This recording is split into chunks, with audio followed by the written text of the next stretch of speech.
Good evening and welcome back to another edition of By Any Greens Necessary. I'm your host, Melvin Thompson. I'm the executive director of the Endeleo Institute. We are the nonprofit arm of Trinity United Church of Christ, located at 400 West 95th in the beautiful Washington Heights community.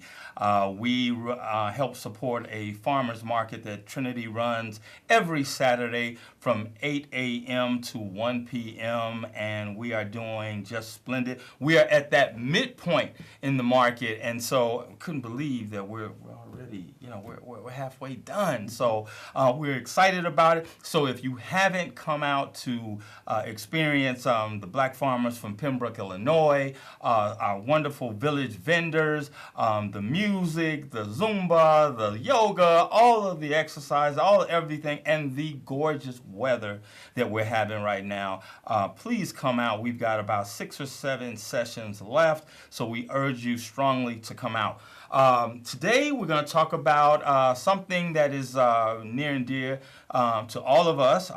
We are hearing negative things about population in the city of Chicago in terms of African Americans. I mean, it's very well documented about the exodus, or supposed exodus of black folks leaving the city of Chicago for the suburbs, or maybe even out of state altogether. And so I want to talk a little bit about an initiative that the Endeleo Institute has recently launched, and it is a sustainable home ownership project. We just piloted it maybe a couple of weeks ago, and we are really excited because this Saturday we're going to have our first home ownership seminar, workshop, all of the things from A to Z about how to kind of restore our communities. And in Washington Heights, you've probably heard me say more than once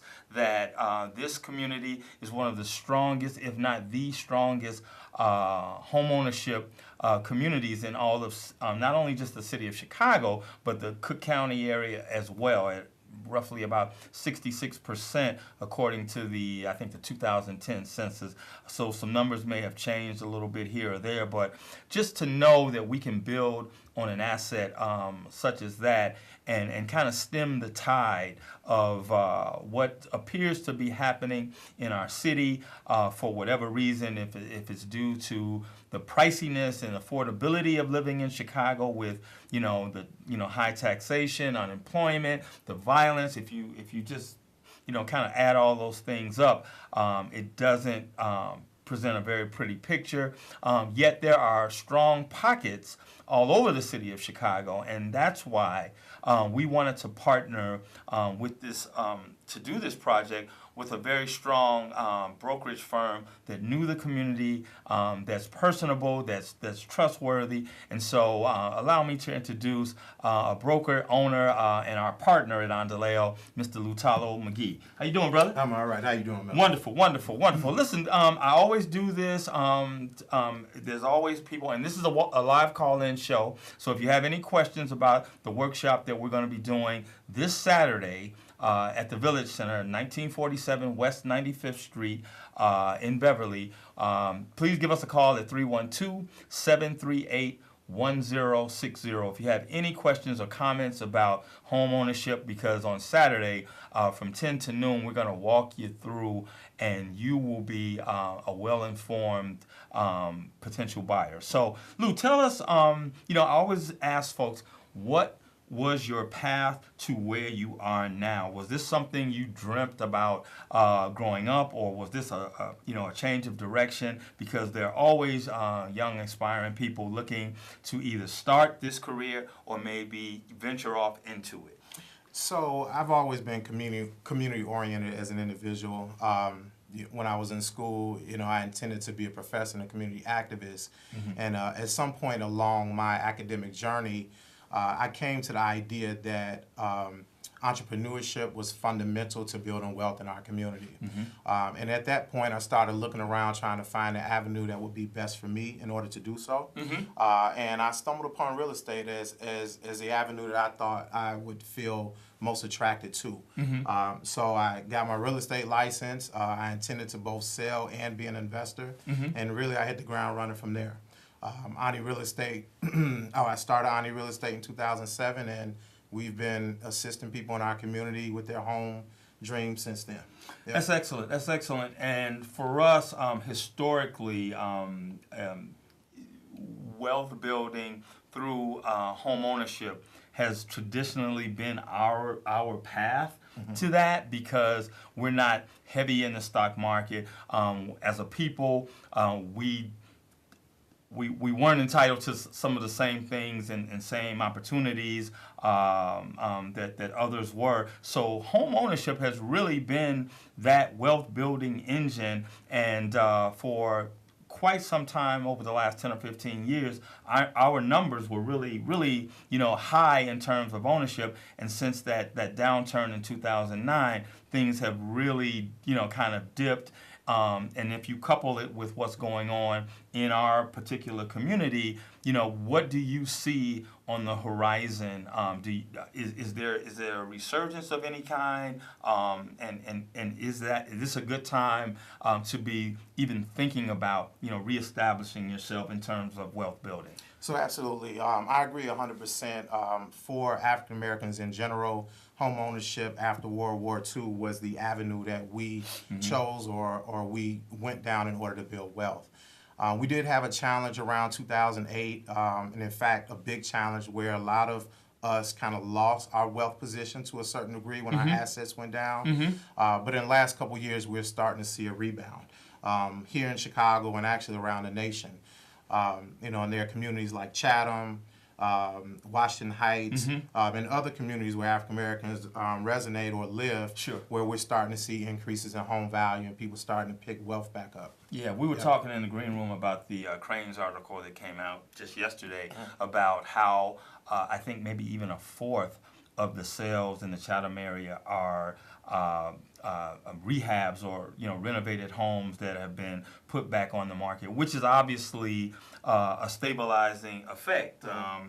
Do you see that as key to actually making communities more cohesive? Is housing a key issue to begin with? Absolutely. I think that housing and affordable quality housing attracts families, and it attracts individuals that have a vested interest in that particular community.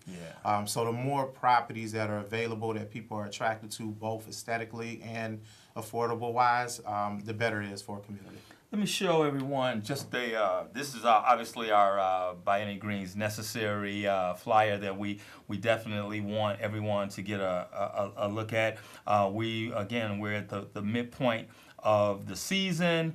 We begin at 8 o'clock in the morning and we go until 1 p.m. But the other thing I wanted to show is this actual home buyers workshop flyer that we just produced, and we're getting a ton of responses to this, and we're making sure there will be refreshments served. So please take note of this. If you are remotely interested or know someone that's interested, and this information is also on Endeleo's website. If you go to EndeleoInstitute.org, we're going to start promptly at 10 a.m.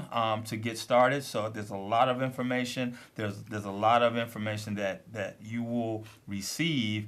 So I'll show this again, but it's critical for us as a people, I think, to kind of come together and understand just the value of solidifying communities and housing. Our corridor at 95th Street is, underutilized. We don't have a lot of investment. There aren't really any real restaurants. We talk about this all the time. We don't have a coffee shop, and so there are things. But in the real estate arena, from what I understand, is developers of retail.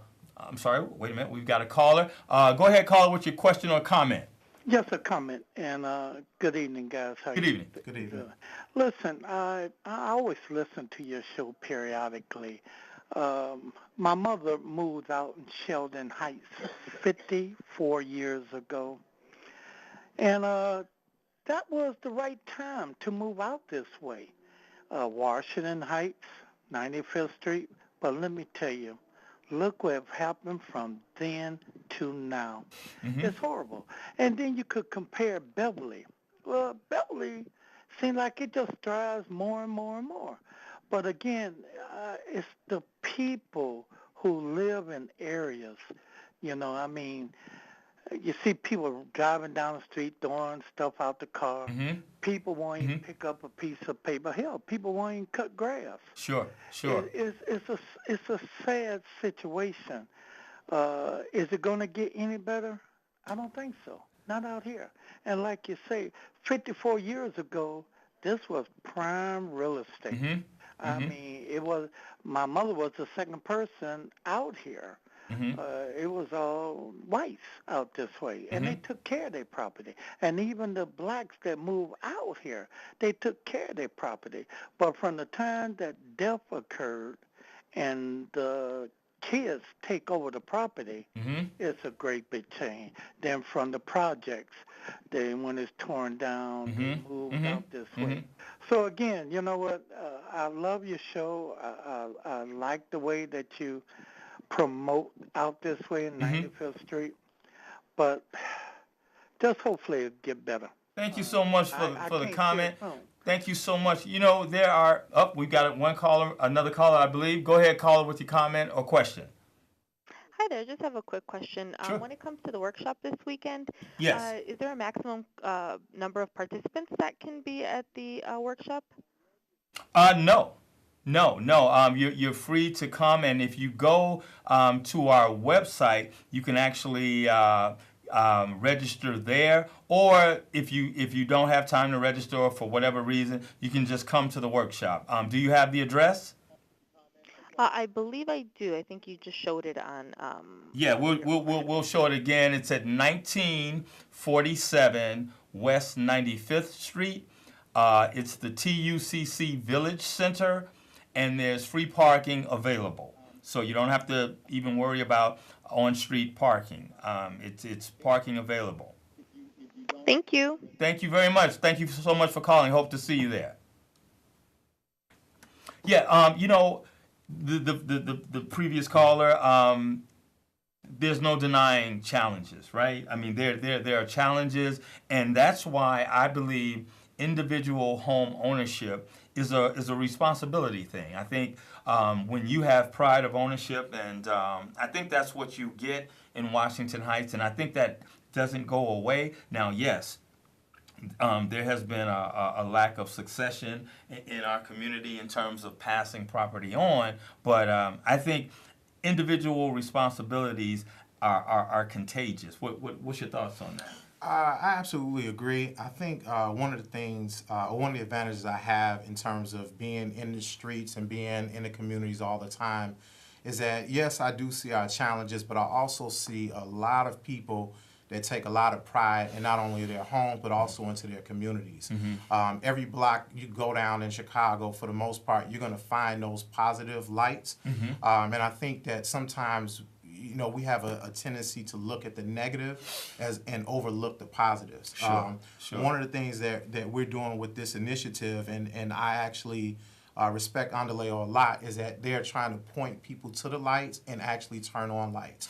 And the more people we have doing that, the brighter it's going to get for everyone. That's a great thing, and we wholeheartedly believe it, because if you drive through Washington Heights, yes, you will see some challenges, but you will also see such pride of ownership, particularly on the corners where there's a resident that owns a corner property, and yet they've constructed a nice garden that they take care of themselves without the help of anyone. Maybe a couple of other neighbors kind of combine to make that block special. And I think that's contagious. It gets to a point where one block leads to another. A phenomenon that's happening that I'm starting to see, particularly this summer, are the block club parties that are being extended from one block to 3 blocks. And have you seen that?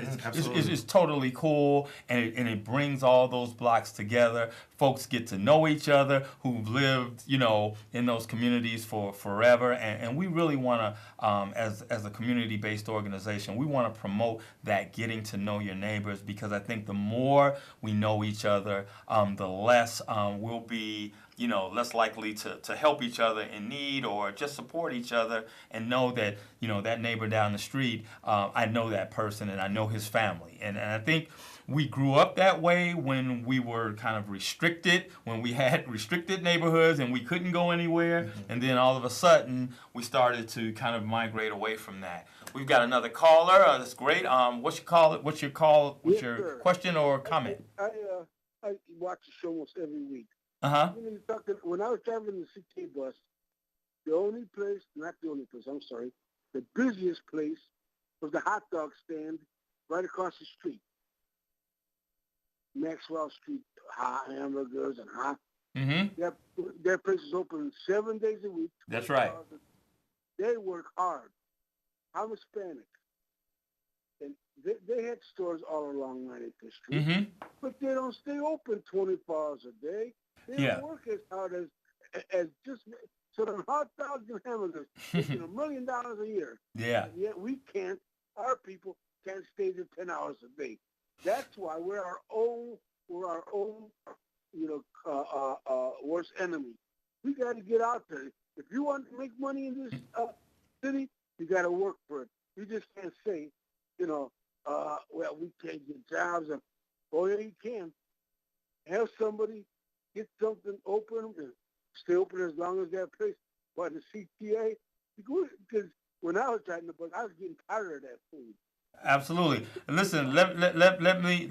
I don't want to cut you off, but I will tell you that if you've ever visited, and this is an invitation to you to come to our farmers market. So thank you for calling, because one of the things that we do in addition to selling healthy food at the market is we have over 16 vendors at that market, and they do just an outstanding bit of business. And this is all connected to improving the corridor along 95th Street. And who knows, some of the vendors are doing so well that we're looking at some of the vacant spaces along 95th Street to do pop-up stores. We're already talking to our own church about utilizing our community our kitchen at the church and creating opportunities for people who want to aspire. We've had a chef on here before who has expressed interest in doing things entrepreneurially. So you've got to start somewhere. The store that you referenced at 95th is now closed. I don't know if it was the healthiest fare that we could offer. And so what we're doing is one step at a time. We've got a robust farmers market, and out of that, other things will grow. So I appreciate the call. We know the challenges, but we're not going to throw our hands up and just say what happened in the past is going to dictate our future. So I hope that makes sense. I appreciate the calls. 312-738-1060. That's 738-1060. So obviously you're hearing the negativity, and I mean, it can that's why it's incumbent upon us to make sure folks know. And if you give us just kind of an overview of what folks might expect on Saturday, I think that'll be helpful to what kind of questions folks might be prepared to ask. Got it. Yep. So one of the key foundations to wealth is knowledge. And when helping people purchase homes, we're big on providing them the knowledge that they need in order to make sound decisions for them. Mm-hmm. So our workshop actually focuses on different aspects of the home buying journey, where it empowers them with what's coming ahead. So we talk about everything from budgeting and how to budget to prepare for not only acquiring your home, but also keeping your home. Absolutely. We talk about the inspection process and what an inspector does and what the purpose is and how it protects you. We'll have an attorney on hand that'll talk about the legal aspect and the process of making sure that they're protected contractually. And then we just talk overall in general how someone goes from A to Z in terms of purchasing a home. We've done these home buying workshops in the past, and the overall consensus is that people feel empowered when they walk out, and that's what our goal is. Wonderful. When people walk in at 10 o'clock on Saturday, if they don't have the information that they need in order to purchase a home, we want them walking out at 12 with that information. And is there a follow up to the workshop so that the workshop isn't just a one off information, everybody feels empowered, but then it's like, what is the next step? So are we talking maybe perhaps a series of workshops that kind of do a deeper dive in some of the issues that maybe come out of those workshops? So absolutely, we're going to be doing this workshop on a monthly basis, and one of the key things is all of the people that will be speaking there will have an open door or open line or open email for you to contact for further information that maybe we didn't cover during the workshop, or maybe someone needs further clarification. This is the invitation to the beginning of a relationship. Absolutely, and I'm so glad. I'm going to show this again. It's the Home Buyers Workshop this Saturday, August 19th, from 10 a.m. to noon at the Trinity UCC Village Center, 1947 West 95th Street in Chicago. There's free parking in our parking lot, so please make note of this and let anyone know that's looking to purchase a home or know more about purchasing a home. So obviously there are different categories of a potential buyer or readiness, right? So how do you kind of separate that, or is there some process where the person comes in and says, listen, I don't know the first thing about this, but I am tired of paying rent. People are telling me the amount that I pay for rent I could own, but I don't know the first thing. I don't know what my credit score. I don't know anything. So aren't there different categories that you see people in, because you're going to have this group of people, but they're not all going to be the same in the same lanes? How do you manage that? So we are looking for the people who don't know anything. Like honestly, yourself. Absolutely. If you have questions, this is the place to be. Okay. Because we are there to answer the questions that you have. Again, and I don't want to be redundant, we are here to empower individuals, and the only way we can empower you is by you coming and presenting what you need to know or what you may want to know. Those people who are a little bit more experienced, we're going to have information there. We're going to have guests there, vendor tables, where they can have tailored conversations. But we are really targeting those people who are at square one or step one. That's excellent. I can tell you in these last couple of minutes the pride of ownership, and we talked in the green room about the first property that I owned, that I bought, and my wife and I are still there now, and we've watched our family grow, and there's just this sense of ownership and mowing your lawn and taking care of the things that are important to you, paying your taxes and being a responsible person. People are watching, and neighbors and other young people watch, and so this is you said the right word, Lou. It's empowering to walk out and see something what you're working for, and I think it's if you're in any any market or whatever, I think if it's the right time, looking at your circumstance, and I know you all will do a wonderful job at looking at someone's circumstance to determine, this may not be the right time for you. So I I really appreciate it. I'm going to show this one last time that our home buyers workshop is this Saturday, August 19th from 10 a.m. to noon. You'll see this gentleman to my right and a host of other knowledgeable real estate people that can tell you about what this whole process will be about. 1947 West 95th Street. It'll be totally free. We will serve refreshments. And so we look forward to having you there. Come to the market a little bit earlier and then come on over and get this knowledge, right? So thank you so much, and we will see you next week. Take care.